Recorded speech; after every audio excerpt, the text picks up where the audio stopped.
Right, let's start back. Here's your little pipe to get water in.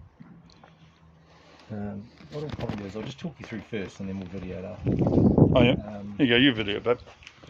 Thanks. And I've just got something to refer back to later on. Yeah, that's right. So this is sort of designed to come onto there, take that bit out, plug it on, the water will push in through. The only thing is it'll actually fill the tank and it's going backwards through the injector, which is a little wee hole. Yeah. That means you tend to fill the tank first. So what you can do is you undo.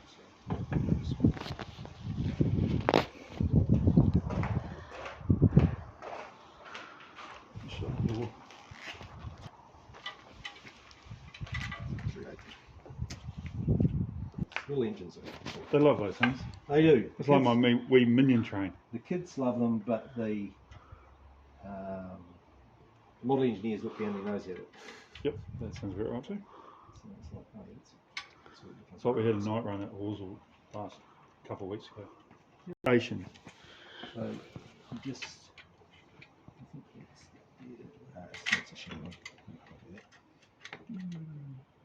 So these, you've got 3 clacks because you've got 3 water feeds into the boiler. One for the hand pump, one for the injector, and one for the little pump at the front. Pump at the front isn't that great, it'll stall. It's got a bypass, so you can start it with the bypass open. It's a bypass. Right. So you open that up, make sure that's full of, so that's steam oil, that's steam oil. Okay. Everything else is a light oil, except for the main axles, which is this here. Yep. And you pump it in there. Okay, so that basically lubricates those. So everything else is a light oil apart from that is a grease. Yep. And does it work? Just pump? You just push it. Oh yeah. So you just push it in there, which is just alright, yep. Like people can use steam oil as well as grease. Steam oil will run, grease will stick. Okay. There's a couple of spanners I've put in here as well. So I've got 10 mil, and that's 3/8. So your 3/8 will do.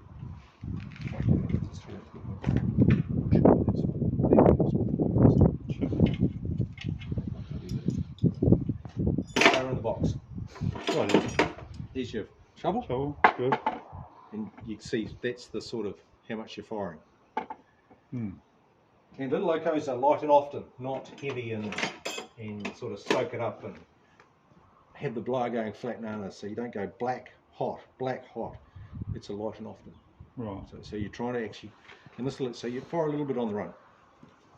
So it's a lot. They're little, so you go slowly. Okay. The harder you drive it, then the more you'll flog it out. Yeah, so let's just see which one's going to do this one.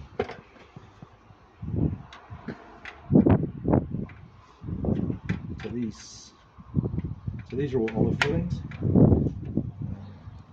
It's not olive, sorry, they're little wheezy fillings.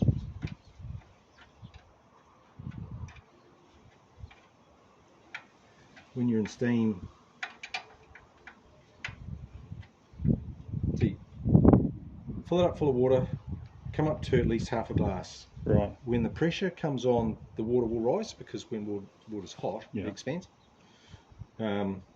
These are little blowdowns, so you open these cocks, and it'll clear the glasses. So I've done both of those, so that's part of the water test to make sure they will clear, and then so the water rushes out, and then it comes back up, and that tells you a true reading. Right. The one thing with this engine, because it bobs, you'll find it quite hard to work out where you are as you run. The faster you go, the harder it is until you come to a stop, and then work out where you are. So, so you've got to watch what you're doing. Yeah.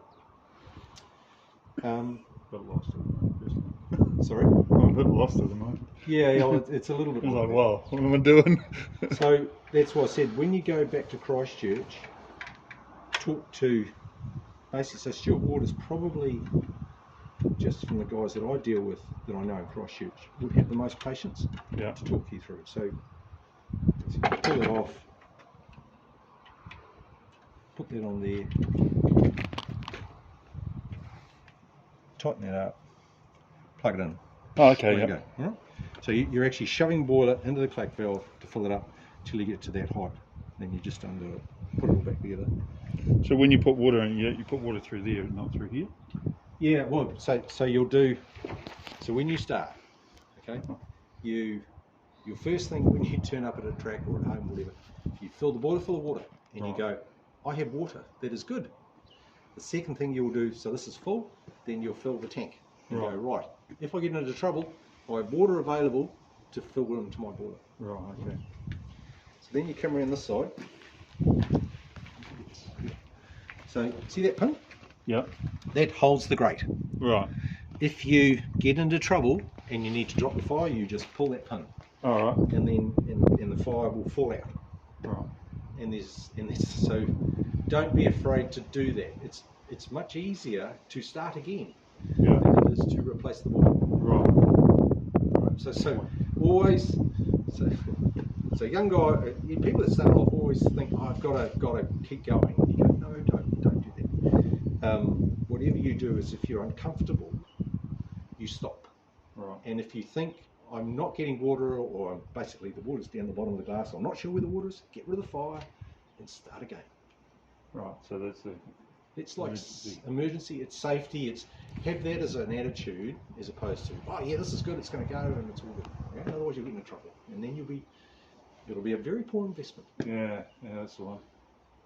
Because it looks simple, but this is a miniature, not a model. So it's exactly the same as full size, and things happen faster because it's small. Right. Okay, so you've really got to treat this as if you're full size, and it's your problem. And people give you a bunch of advice, which actually isn't a lot of help, because most people don't know shit. Stuart, what you'll find is very helpful. He's got a lot of experience. He has a good attitude. He plays with little locomotives as well. So yeah, I'd just recommend have a chat to him when you come. It's pretty good actually. I worked on a station with him at Water. Yep. Quite good. And so this little bit will actually. So this actually slides out. Oh yeah. If you need be, but so it just sits in there. So bring that back up, put that back in, and tighten that back up. So these are all model engineer threads. So we've got to the point where we've got water in our boiler and we have water in our tank.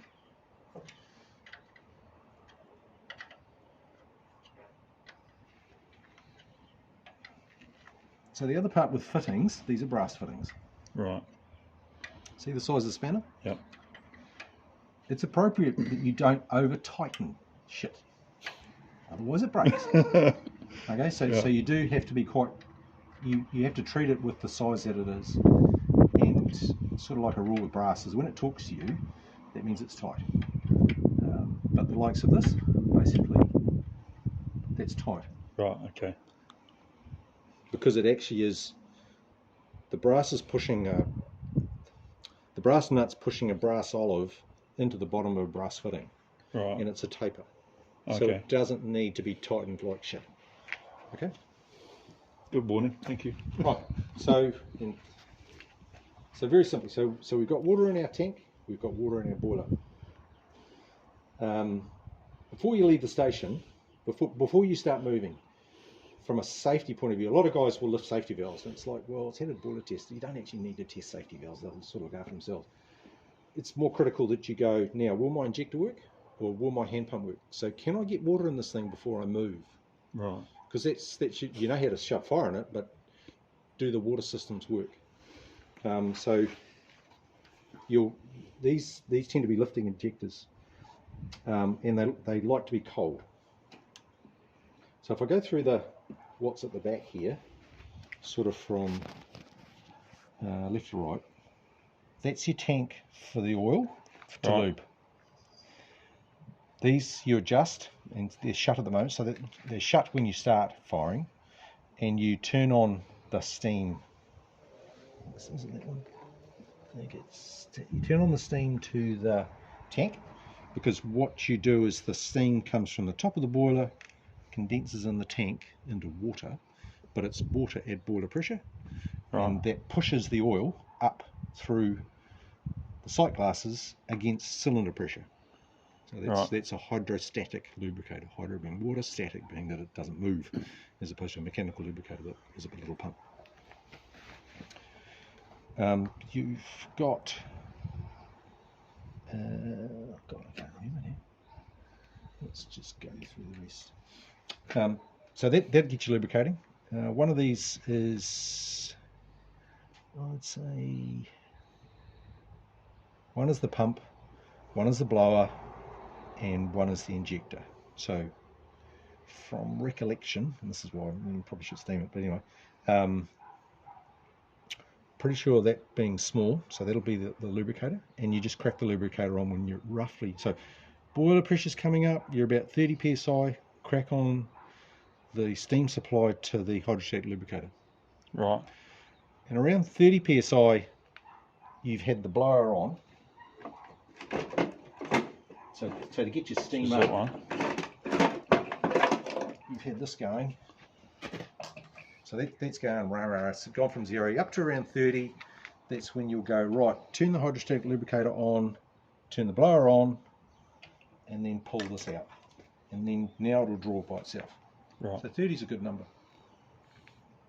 When you're going the other way, and you're going to drop the fire and clean this thing out, you want the boiler pressure to drop to around about 30 to 40 psi. Don't drop the steam out of this thing at full boiler pressure. Right. Because the boiler just goes, ugh, and will try and collapse on itself. Oh, good. Okay. So these guys that, well, you'll see some guys, that's what they'll do. Yeah, it's not a good idea. Because you're just stressing this basically metal thing. So you end up with metal fatigue potentially. So working across the top, hydrostatic lubricator, pretty sure that's the blower, pretty sure that one there, which is that pipe there, which is that one there, which is, there's the pump at the front, that's your injector. So that one there does that pump up there, is it right? Yep, that one does that pump up there. That does your injector, which is under here. Right. You got a little overflow pipe here. Yep. So carrying on round, that's forward and reverse, so that's your reversing lever. Right. And basically you do full forward or full reverse. It doesn't really notch up that well, it's too small. Okay. So that's centre. Next lever here, so this is drain cocks. So you Right. pull that back to open, Yeah. and then you push that forward to close. When you start moving the engine, because everything's cold, cylinders are cold, the feeder pipe and the superheaters are cold, so this has got superheaters which I fixed. Basically they'll be full of water, Right. and you can't compress water. So that's why you open your drain cocks. To get it moving. To get moving, to get rid of the water. And as the engine heats up, you'll keep doing that. And generally most guys will open their drain cocks every time they start, because it's cold. Right. Okay. Sorry, the drain cocks are in here, in this front piston, is it right? Yep. So you've got drain cocks both sides. So if you look here, I'm trying to operate the lever. See that? Oh, yeah. So you're moving there. And this on this side and on the other side. So that's your drain cocks. The little lever does pop off the back because it's just sitting on the back held on by this. So you just make sure that the levers before you start, that's actually moving on both sides. Okay, cool. Okay. And then same with, see the reversing lever here? So that's the reversing lever there. All right. That's moving the links basically for the timing, because this is a Stephenson's valve gear locomotive, so all the valve gears inside. Next thing, so this is a handbrake. Yeah. So that allows you basically to park it. So wind it off, wind it on. And there's the little sort of, so there we go there. And just wind it off. So you can see this pulling up on the side, which is just pulling the shoes on the front and the back. And then we don't move, so that's our handbrake. That's good to know. Last piece coming around the side, so that's the water supply for the injector. So that opens a little valve here. Right. And so the water drains, so same tank feeds hand pump, steam pump, injector. Drains down, so you want to basically turn that on first. So you'll see water pouring out of there first. Yeah. And then you turn on your steam. Okay. And it should pick up. And the thing with the little injectors, you sort of got to play with them. Right. If they do play up, generally it's because it's got something in it. So I got this one going. This is quite comfortable with this one now. It's going all right. So they'll play up for one of two reasons. Either they've got a bit of calcium in it, or they've got something in them, or they're hot. Right. I heard that was a common thing when injectors get hot, they stop running. They stop running. And that's why you put the water on first before you apply steam, because then it's starting cold. Put the steam on first and put the water. Sometimes they'll work, sometimes they won't. Okay. And then coming around this one, so this is a little bypass, because this when it was built, would have had a axle pump, and so now the bypass just works on that pump. So you can start it with it open. So that means the pump itself will just once it goes, and it's tricky, that thing. It will. There's a little bypass, that little valve, little piece of pipe here, which you can see there. Oh, yeah. So that'll actually piss water back. So you're going around in circles. Right. And then when you shut this, then that will stop. Oh, okay. What I've found though, because I never made any of this, is that the pump will floor. And so what I've found is you can't actually shut it right off. Right. You can only sort of close it down. Okay. So generally I'm relying on the hand pump and the injector. We're leaking. Yep, well that's because I'm okay. pumping water. Hand pump works. So have you taken this down to the track and had it running? And Yep. So I've run it down here. It had a couple of goes at it, just running around in Palmerston. So yeah. That's cool. On the ground level, or? Yeah, just on ground level. We don't have a racetrack here. It's much better on a racetrack because it's more comfortable. Otherwise, well, that's what I was thinking, especially from the height and size. And Yep. I can get in behind it. And the thing is, the South Island, there's plenty of ground level tracks. You can, basically fill the coal and take it out. That's actually quite awkward. So you've got this here. So basically that's your little container with a spare grate. Right. Just sit between your knees to the side and fill it, because it's easier to shovel it in. Otherwise this is actually hard work. It'll get caught and fall out the side. Yeah, and it's just you're trying to get some coal and trying to get it out, trying to lift your head and trying to get some water and too many things. Drive it and and so there's a safety chain in there. There's a little handmade poker, which generally you shouldn't need to poke a fire. A lot of people do, which means they just basically disturb the whole thing, and then you just sort of have a bit of grief. But that's your call. So when you when you first go to light it, do you use? Can you use kerosene or something soaked in? Yeah, you can. Coal soaked in kerosene? No. Right. So not really, because the problem with coal is you've got to get it hot enough to ignite. Right. So the guys will use kerosene soaked wood, because the wood will pick first. The best way to start these things is actually with the fire starters. So just get the Samba white blocks, and basically they will start instantly, and you can, if you put enough of them on, you can basically start shoving coal straight on the top, or you can go that to wood to coal. Yeah. Depends how miserable you are. If you get the wood for nothing, you tend to use the small white to get it started, then shove wood on it, and then shove coal on it. Okay. If you go, I don't really care, because actually, you can go from the white stuff. The beauty of the white blocks is there's no creosote. So when you're burning timber or kerosene and soaked timber, you actually start to gum the tubes. Okay. Because remember, it's actually quite smoky. Right. And so you need to get a tube brush for it. Generally, but if you run the thing hot enough and you run coal through it, you don't need to tube it. Right. Because the coal itself is abrasive enough to keep the tubes relatively clear. Okay. But if you run smoky coal, now you'll end up where basically that smoke will coat the tubes. So that's the beauty of when we used to use char, and that's the beauty of the Welsh coal, because Welsh coal is actually quite abrasive. Yeah. It will just keep the tubes clean. If you're using New Zealand coals, which are smoky, now you will have to you basically should continue to tube it, which stops the build-up of basically and it's almost, it'll turn into a tar, hard tar that you have to cut. And that'll happen with a lot of older locomotives people buy. Sort of the tubes are coated, and you're actually not getting a really good thermal transfer from your tubes going to the boiler. Okay. So coming around the side. So this is your drain for the... Up in there, honey. You alright? I'll get ready. So that's your drain for your hydrostatic tank. Okay. So you undo that to get rid of the water. When the water stops pouring and the oil starts, then you tighten it back up.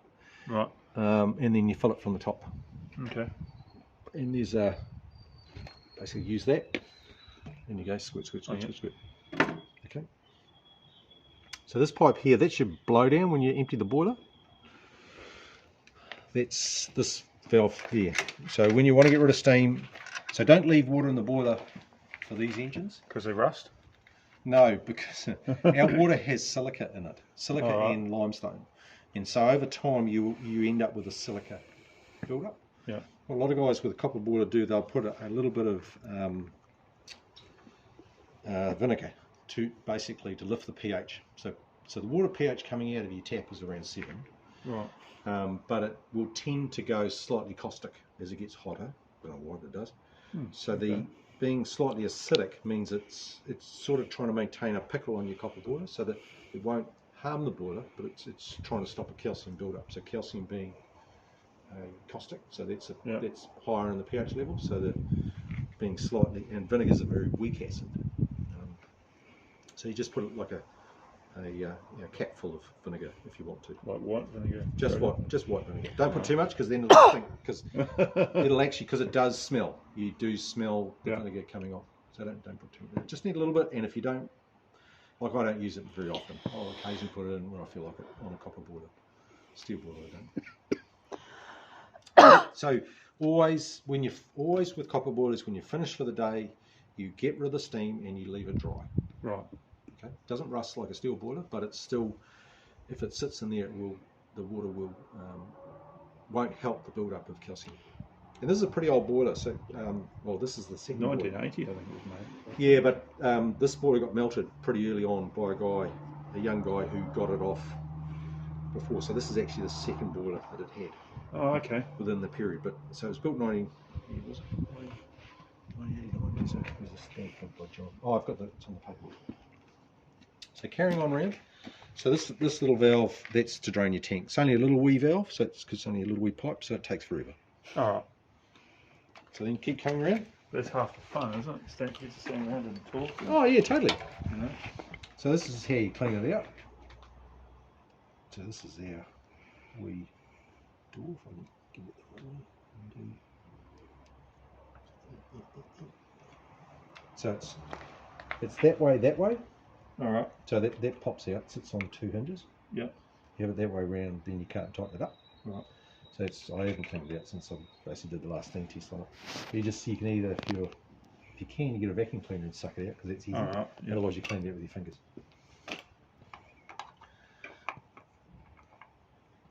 So when you do the pipe thing, you put your pipe cleaner. Yep. Under the tubes, rather. I'll show you. Okay. All right. You okay?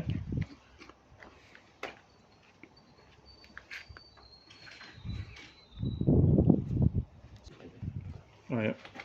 This is not the right size for these tubes, I don't think. So basically just shove it like that. All right.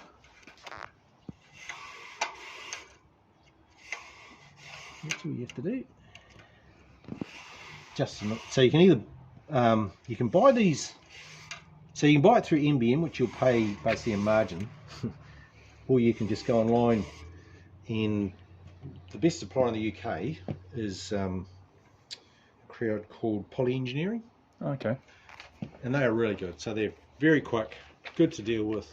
If you want to buy anything, you deal with Jane and they're almost one of the cheapest in the UK. You wouldn't go like DNC or in Australia, or no, because again he tends to be a margin on margins. Right. Most of them, because the UK they manufacture so much stuff. So all small stuff I go out of the UK, and it'll be here within sort of 6 weeks, six to 8 weeks, if they've got stock or not. So yeah, so that's tubing. Oh, they push it. That's cool. You know they do. Yep. All these wee things you want to play with. Yeah, exactly. So you were saying So that, no, honey, is that right? No, not allowed to play with it. Oh. so this here, right, to close it, so it's 90 degrees, so it turns 90 degrees to lock it. Right. So that's where that is there, which is the back one, and then you tighten up with the front one. Because if it doesn't seal, and it doesn't need to be too tight, it's just got a seal, then of course you're putting cold air from the front as opposed to hot air from the front. Oh, yeah. Okay. So coming around here, so when you start, you put a little bit of lubrication on, just a tad on there, Right, so because there's nothing to keep that lubricated. And this is, you fill this up, so you'll basically, that's same as the hydrogen. So you drain through the bottom, same as the other one, and you'll open it up through the top. Use your little thing, fill it up. Well, so we're dripping water out there. You see, from last time we used it. So wait till it finishes dripping. You don't need to take it all the way out. Or you can actually shove oil on the top to push the water out faster, and then close it up. Okay. And you should, same as the locomotive, it should only need a little bit of oil. Right. So that's shut, and you just need to crack it. All right. Okay. And that's all it is. What's this here? There's one on the other side as well. So those are dummies. So they're little jacks. Oh, okay. Yeah. So they just, there you go. All right. Yeah. So they're the same as what these things are.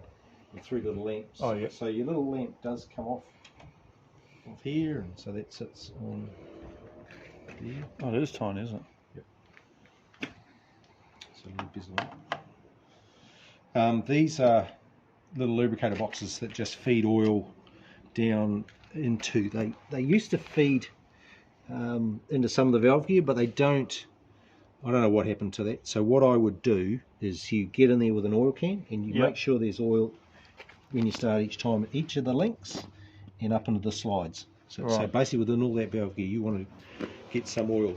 Now what I tend to use is a machine oil 50%, and I use Mora's 50%. So Mora's is this. Yeah, sorry, I moved it over.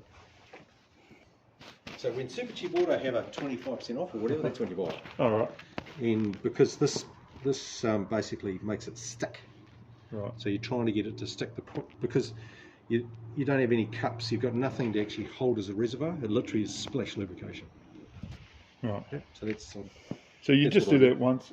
Like if I fired it up today, I would use it until I finish running, and then. So before you put it back in the shed, you lubricate it again, type thing, or no? Right. But you just fire it up next time. We'll tell you more to do then, though. Okay. So that's on lubricating the butts.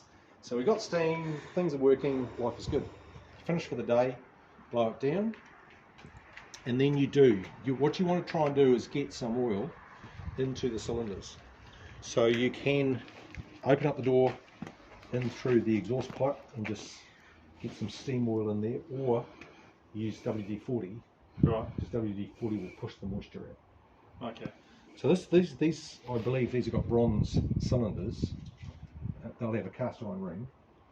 So what you're trying to do is just not let that corrosion.